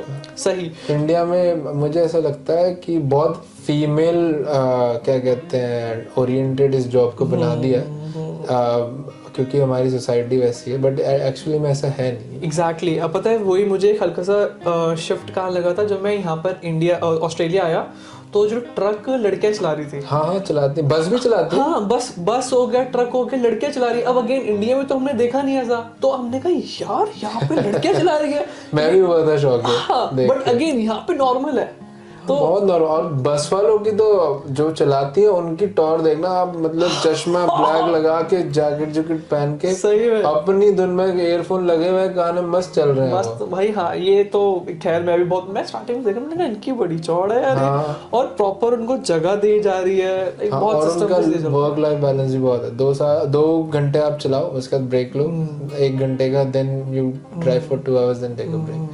मतलब ये तो जस्ट एक है, मतलब यहाँ पे ह्यूमन वैल्यू की, मतलब ह्यूमन लाइफ की बहुत वैल्यू है। इंडिया में वो चीज़ नहीं है। बट जैसे लोग मेरे से बहुत सवाल पूछते हैं, लाइक बहुत पॉपुलर है ये कि यहाँ पर आने के बाद फीस निकल जाएगी, तो फीस कभी नहीं निकलेगी, कभी नहीं निकलेगी क्योंकि सिस्टम ही ऐसा बना हुआ है। अगर आपकी फीस निकलने लगी तो आपको बुलाएंगे क्यों यहाँ पे? आप तो उनकी वो है ना, वो बकरा जो होता है हाँ, तो जो कमा रहे हैं। अगर बकरा ही क्या कहते हैं घर का खाने लग जाए तो फिर क्यों है ना वो करेंगे आपके ऊपर। तभी तो रिस्ट्रिक्शन है 24 आवर्स या 20 आवर्स की फोर्टनाइटली काम करने की। क्योंकि मैं वही ये जानना चाहता हूँ कि बहुत क्योंकि पहले क्या नोशन था, जो लोग बोलते थे कि हमने फीस निकाल दी, मतलब ऐसे बहुत है ना प्राउडली या चौड़े में बोलते थे। मुझे ना बाद में रियलाइज हुआ कि वो कॉलेज फीस निकालने की बात कर रहे हैं। अगेन इसके अंदर भी ना एक सेग्रीगेशन आ जाता है। क्योंकि यूनिवर्सिटी फीस होती है आपकी 40-50 के $50,000 ऐसे कुछ होती है, और आपकी कॉलेज फीस अब छोटे मोटे लाइक आपने डिप्लोमा ऑफ लीडरशिप कर लिया वो 7-8 हज़ार होगा। वो आप फिर भी निकाल लोगे। मेरा एक्सपीरियंस मैं बता सकता हूँ, लोगों का तो नहीं मैं बोल सकता। फीस नहीं निकलती है, ठीक है। और फीस में ऐसा है कि आपकी यूनिवर्सिटी में अगर आप पढ़ रहे हो तो कभी नहीं निकलेगी, क्योंकि यूनिवर्सिटीज की फीस ही बहुत हाई लेवल की होती है। और जैसे मैंने आई थिंक आई पेड 70-80,000 सिर्फ ट्यूशन फीस बोल रहा हूँ मैं। इसमें आपका बुक्स का एक्सपेंस है, बुक्स का तो काउंट ही नहीं करता यार कोई। उसमें आपके यूनिवर्सिटी जाने आने का खर्चा, फिर वहाँ पे आप जाओगे, कुछ चीज़ें एक्टिविटी आपका भी करने का मन करेगा, वो अलग। सो बहुत सारी चीज़ें होती हैं जो नहीं काउंट की जाती है। वही तो मैं कह रहा हूँ, वहाँ पे एजेंट तो बता देता है कि आपका इतना पे रेट होगा, इतनी यूनिवर्सिटी फीस होगी, बट भाई उसके बाद जो तुम्हारा रेंट, मैं आज तक पे कर रहा हूँ मेरी फीस। बताओ, अब मेरे अगले साल 191 में डालने जा रहा हूँ, 10 साल होने वाले मुझे यहाँ पे, और इन 10 सालों में आज तक मैं फीस पे कर रहा हूँ। क्योंकि सिर्फ यूनिवर्सिटी फीस नहीं है ना, आपको लगता है आप यूनिवर्सिटी फीस तो चलो कर लेंगे, उसके बाद आता है आपके PY फीस 8-9 हज़ार, फिर आ जाता है डिप्लोमा की फीस आ जाती है, फिर आपका वीज़ा का फीस $5-6 हज़ार आ जाता है। सिर्फ वीज़ा का नहीं ना, उसके साथ आपकी एजेंट की फीस है, फिर उसके साथ आप उसको और डिवाइड करेंगे, आपका मेडिकल हो गया, ये हो गया, वो हो गया, इंश्योरेंस हो गया। इंश्योरेंस तो मार देता है यार बंदे को। इंश्योरेंस पर काम भी आता है, उसको ये भी नहीं कर सकते कि नहीं लेना, वो भी लेना पड़ता है। फिर यहाँ लोग आ जाते हैं, कार ले लेते हैं, काम के लिए भले लेते हैं, बहुत खर्चे हैं। ऐसा लगता है लोगों को, अब मैं अपने घर वालों से बात करता हूँ, उनको लगता है मैं बहुत रिच हूँ, मैं पैसे छुपा के रखता हूँ। कसम से बता, ये मेरे घर वाले दोस्त वैसे कभी लगता है कि तू कमा तो बहुत रहा है। मेरे डैडी कहते हैं तुम्हारा तो क्या, तुम हर फोर्टनाइटली तुम्हारी सैलरी आ भी जाती है, तुम्हारे आज कम होंगे कल तो आ ही जाएंगे। मैंने बोला यार आ जाएंगे इसका मतलब थोड़ी रहेंगे भी, फोर्टनाइटली रेट में तो जा रहा है। हाँ, खर्चे भी डॉलर्स में है ना, अगर कमा डॉलर में रहे, खर्चे भी डॉलर्स में। प्लस अगर अब मैं मेरे टाइम ये होता है, I am really thankful to banks जिन्होंने मुझे क्रेडिट कार्ड दिया मेरी स्टूडेंट लाइफ में। मैं नहीं देता, अगर मैं होता ना, मैं किसी को अपनी स्टूडेंट लाइफ, उनकी स्टूडेंट लाइफ में उधार नहीं देता। बहुत मुश्किल है आज के डेट के अंदर मिलना स्टूडेंट लाइफ पे क्रेडिट। हाँ, मैं मुझे मिल गया क्योंकि जॉब ठीक थी, जो भी था ना, उनसे मैं फीस भरता था। मैं इंस्टॉलमेंट प्लान ले लेता था यूनिवर्सिटी से, हर महीने में एक इंस्टॉलमेंट जाती थी, और वो क्रेडिट कार्ड से भरता था। आते थे पैसे, क्रेडिट कार्ड में जाते थे, फिर जाते थे, आते जाते 3 साल यही चलता रहा भाई। और पर घर वालों से कभी पैसे नहीं मंगाए, ना ही मांगे, क्योंकि मुझे पहले दिन से बोल के भेजा था कि हमारी फाइनेंशियल कैपेसिटी तेरे को 1 साल की फीस करके देना है, और वो भी तू खुद भरेगा लोन। तो वो आज तक लोन भी चल रहा है, और 2030 में खत्म होगा, पर मैं ऑब्वियसली ट्राई करूंगा पहले खत्म हो जाए, तो एक हिसाब से टोटल फीस खत्म। तो फीस नहीं निकलेगी अगर आप फीस का लेके आ रहे हो। सिंपल लाइन में बोलूंगा, अगर यूनिवर्सिटी में आ रहे हो, कॉलेज का मुझे नहीं पता क्योंकि मैं नहीं गया, पर ये है कि आप इस माइंडसेट से आओ कि आप इस पैसे के बदले कुछ सीख के जाओगे यहाँ से, ठीक है। भले आप अगर नहीं PR होते हो, आप ऐसी चीज़ें सीखोगे जब आप पढ़ रहे हो, एनालिटिकल स्किल्स ऐसी आ जाएंगी जो इंडिया में नहीं होती। आप सिर्फ कॉपी पेस्ट भेड़ चाल जो हम बात कर रहे थे वो चलती है, और आप जैसे प्रैक्टिकली नहीं सोचते, है ना। इंडिया में क्या, थ्योरी पढ़ा और एग्जाम में जाके बस वही क्वेश्चंस के आंसर लिख दिए। पर यहाँ पे आपको, अब हम पढ़ रहे थे जब अकाउंटिंग में, हमको अर्नस्ट एंड यंग की बुक थी एक, उसमें क्वांटिस की फाइनेंशियल स्टेटमेंट्स को एनालाइज करना था, रियल में जो उन्होंने पब्लिकली पब्लिश की थी। तो वो सारी चीजें आज मैंने वो सीखा। अब मैंने पहली बार फाइनेंशियल स्टेटमेंट बनाई है किसी ऑर्गेनाइजेशन की, तो मुझे वो दिन याद आते हैं कि मैं क्या, कुछ समझ में नहीं आता था। तो ये चीज बहुत जरूरी है कि जब आप आ रहे हो तो सिर्फ पैसा फोकस मत करो, इवेंचुअली आ जाएगा धीरे धीरे करके। थोड़ा लॉन्ग टर्म सोचो कि यार आपको स्किल्स डेवलप करने हैं, आपको प्रोफेशनल जॉब लेनी है, उसके थ्रू ही आपकी PR होगी, तो थोड़ा बड़ी पिक्चर रख के चलो। जो 3 इडियट्स में वो डायलॉग है, काबिल बनो वो वाला, कामयाबी झकमार के तो वो होगा, वो लिटरली होगा, but you have to put the work in, है ना। क्योंकि वही अब जैसे इस चीज के अंदर है तो बहुत सारे एग्जांपल्स देखे हैं ना ऐसे यार, जो बहुत सारे लोग आते हैं जो पैसा लग जाते हैं कि वो ट्रक ड्राइविंग कर रहे हैं, ठीक है, लाइक नो डाउट, हाँ पैसा है उस चीज के अंदर, पैसा आपको जरूरत है, अंडरस्टैंड, लोन पे करना है, बट आपका साथ साथ वीजा भी चल रहा है। आपका वीजा टिकटॉक कर रहा है, आपको वो खत्म, वीजा होने से पहले आपको अपना PR सॉर्ट करना है, सब चीजें सॉर्ट करनी है, तो वो सब चीजें भी कंसिडर करके आगे बढ़ो। बहुत चीजें तो एंड में वैसे मैं कहूंगा कि अगर आपको किसी को कुछ टिप देनी हो, एडवाइस देना हो माइग्रेंट्स को जो आना चाहते हैं, या स्पेशली अकाउंटेंट्स को जो पढ़ने आते, तो क्या दोगे? अकाउंटिंग में अगर आ रहे हो तो सिर्फ अकाउंटिंग मत सोचो, ये सोचो कि अकाउंटिंग की, आप एनवायरमेंटल अकाउंटेंट की जॉब्स बहुत नहीं, और they pay you high bucks. It's not कि कोई भी 40,000 50,000 में तुमको रख लेगा, तो स्टार्टिंग ही बहुत है क्योंकि लोग नहीं है। उसमें डिमांड वगैरह ऐसे नीच ढूंढो। अकाउंटिंग में भी फोरेंसिक्स हो गया जैसे, ठीक है, तो do something that you like to do. अब जैसे हमारे एक अंकल थे, उन्होंने बोला था कि मेरे बेटा आना चाहता है तो उसको किस कोर्स में भेजना, मुझसे मत पूछिए, आप उससे पूछो ना वो क्या करना चाहता है। And he did not come because I think he did not. So ये चीज़ है ऐसे ना। और take the first movers advantage. मेरे साथ ये हुआ था, मैंने रातों रात डिसीजन लिया, रातों रात मूव हुआ। और I used to work on things पहले से ही, पहले से प्लान करके चलो। You need to have your plan plus you need to have another plan. ये नहीं हुआ तो ये होना चाहिए, और अगर ये भी नहीं हुआ तो बैकअप का भी बैकअप लेके चल, बहुत जरूरी है। ठीक। अगर if the stakes are this high then you have to keep backup का भी बैकअप। ऐसे नहीं हो सकता कि आप बस आए, नहीं हुआ चलो यार, क्योंकि रूल्स फ्रीक्वेंटली चेंज होते रहते हैं। जैसे हमने बोला कि हर स्टेट के अपने रूल्स हैं, हर वीजा के अपने रूल्स हैं, एंड हर साल वो चेंज होते हैं। तो आप कोई चीज के लिए प्रिपेयर कर रहे हो तो उसको 6 महीने 1 साल तो लगता है। लाइक फॉर एग्जांपल पीवाई आप कर रहे हो, तो तब तक आप पीवाई खत्म करोगे तब तक कुछ और रूल आ जाएगा। तो आपको उसका बैकअप तो रखना पड़ेगा ना। पीवाई के साथ साथ जैसे मैं 3 चीजें कर रहे थे, आपको you have to keep on it. ऐसे नहीं आप सोच सकते कि चलो ये कर लूंगा उसके बाद वो करूंगा, क्योंकि तब तक जो बाकी लोग हैं वो कर लेंगे और निकल जाएंगे, और फिर इनको पता चल जाएगा कि यार इसमें ये चीज है तो इसको चेंज करो। तो ये होगा, और ये हुआ भी मेरे बाद, क्योंकि जिस तरह से मैंने लेटर लिखा था, मैंने उसमें कम्युनिटी सर्विस बोल दिया था कि तुम कम्युनिटी में क्या कर रहे हो। मैंने गुरुद्वारे के बारे में लिखा था, every Sunday I used to go to gurdwara help, जो भी है ना।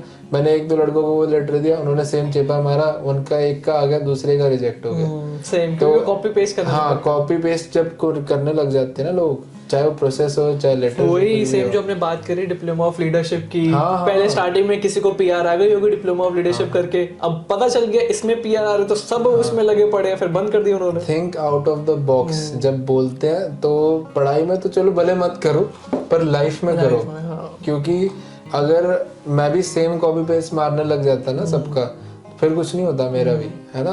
You have to think out of the box, you have to be discipline थोड़ा सा, ऐसे नहीं कि बहुत ज्यादा, क्योंकि बाकी लोग नहीं है। अगर आप देखोगे ना 100 लोग अगर इसी चीज एक ही चीज के पीछे बात, उसमें से 20% शायद सीरियस होंगे, या उसमें से बिल्कुल सीरियस 10 होंगे। अब उन 10% में भी आ गए ना, थोड़ा सा भी सीरियस हो, चलो 20 तो चांसेस है हो जाएगा। सही है, अच्छी टिप्स है वैसे। हाँ। मुझे ऐसा लगता है मुझे आज से पहले बता दी होती है। सही। और क्या कह सकते हैं, और ये है कि डरो मत। आप अगर आपको कुछ नहीं पता ना, तो आप करने से पहले किसी से पूछ लो जिसको पता है। अगर उसको नहीं पता, वो आपको गाइड कर देगा या डायरेक्ट कर देगा सही इंसान की तरफ। जैसे मैं आपका एक पॉडकास्ट देख रहा था, एक मैम आए थे, वो माइग्रेशन कुछ है यहाँ पे तस्मीनिया में, तो उन्होंने भी ये सेम चीज़ बोली थी कि शायद डायरेक्ट हम हेल्प करते हैं लोगों की। सो आपको हेल्प करने के लिए लोग मिलेंगे, there is a lot of resources, it's just that you need to research and open your mind, क्योंकि आप अकेले नहीं हो। हाँ, क्योंकि आपके जैसे और भी लोग आए हैं, सेम बोट में पास हुए हैं, तो आप उनसे अप्रोच करो, हेल्प लो, लोग हैं हेल्प करने के लिए। अगर आप बस आपको आना पड़ेगा सामने, वरना कौन कैसे करेगा। Everyone is having difficult times, specially students की तो बहुत बुरी हालत होती है। हम सब जा चुके हैं उस फेज में से, नींद पूरी नहीं हो रही, काम भी चल रहा है, पढ़ाई भी चल रही, और अपनी मेंटल हेल्थ पे बहुत ध्यान दो। सबसे इम्पोर्टेंट में मुझे नहीं रियलाइज हुआ था मेरे साथ क्या प्रॉब्लम्स थी जब मैं अकेला यहाँ रह रहा था, बाद में पता चला। सो उस पर ध्यान दो, कीप चेक, है ना। हम सोचते हैं कि यार बहुत एक्सपेंसिव होता है साइकोलॉजिस्ट से, बट तुम्हारे से ज़्यादा एक्सपेंसिव नहीं है वो, उसको तुम कंपेयर नहीं कर सकते। So it's just like your physical health, mental health भी इम्पोर्टेंट है, और लोगों से मिलना जाना। स्टूडेंट लाइफ क्योंकि बहुत बिजी होती है ना, थोड़ा सा बैलेंस, बाहर निकलने की कोशिश करनी चाहिए। बस इतना ही बोलूंगा मैं, नहीं सही, जितने मेरे एक्सपीरियंस है मैं उसके हिसाब से कह रहा हूँ। बहुत सही, और ये बहुत अच्छी बात है क्योंकि ये एक्सपीरियंसेस आपको गूगल पे नहीं मिलते अगेन, ऐसे बात करने से ही पता चलता है। बट हाँ, thank you so much share करने के लिए। Thank you.